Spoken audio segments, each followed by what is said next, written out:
Hello everyone, I am teaching 100 plus unique web application security issues in just 20 hours.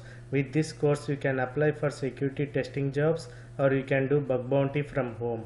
Watch from lesson 0 guys, otherwise you will not be creative.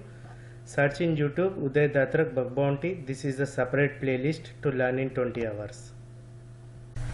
Hey guys, today we'll talk about user enumeration through base 64 encoding attack guys. That means when you are logged into an application, if you see all the requests in the burp suite, for example if you came across such link like parameter name is equal to this string, you are unable to understand guys.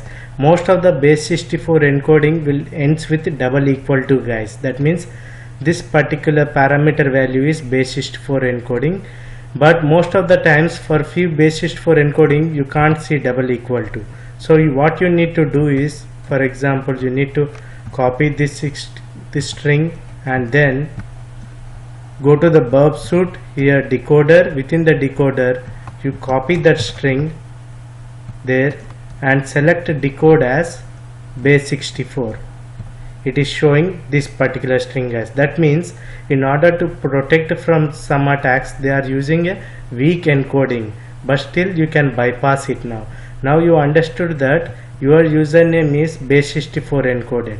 Now let's try to replace that base 64 encoding string with something else. For that, now I'll try to use another username, by default something like user admin or administrator, like admin. Now if you want to get the base 64 for this, what we need to do is guys, instead of decoding we have to click encode as base 64. Now I got this string, so now I am now passing this particular string and see whether I can see the details of that particular user or not. First, initially if I click on this, it is showing this result. I will modify this parent string with whatever I have seen in the burp suite guys. Now I replace that with base 64 encoding of another username or email address.